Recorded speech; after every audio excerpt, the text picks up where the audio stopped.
కాంగ్రెస్ ప్రభుత్వం ప్రజల స్వేచ్ఛను హరిస్తోందని బీఆర్ఎస్ వర్కింగ్ ప్రెసిడెంట్ కేటీఆర్ విమర్శించారు. అంబేద్కర్ను కాంగ్రెస్ పార్టీ అవమానిస్తోందని ఆరోపించారు.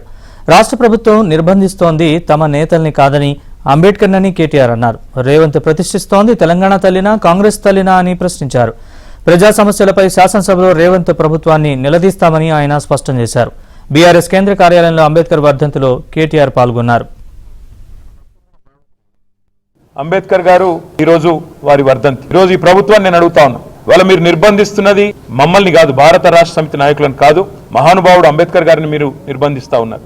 ఆహ్వానించడం ఎవరో వచ్చి చెప్పడం పెద్ద ఇష్యూ కాదు. ఒకటి. రెండవది, రేవంత్ రెడ్డి గారు ప్రతిష్ఠిస్తున్నది తెలంగాణ తల్లా లేకపోతే కాంగ్రెస్ తల్లా ఎవరు అనేది ఇంతవరకు ఎవరికి తెలియదు. 9వ తారీఖు నుండి ప్రారంభమయ్యే శాసనసభ సమావేశాల్లో, శాసన మండలి సమావేశాల్లో తప్పకుండా మీ ప్రభుత్వం యొక్క నిర్వాకాన్ని ఎలుగెత్తి కొట్లాడుతూనే ఉంటాం, ప్రశ్నిస్తూనే ఉంటాం, పోరాడుతూనే ఉంటాం. వెనక్కి తగ్గే ముచ్చటనే లేదనే మాట మళ్ళొకసారి తెలియజేస్తూ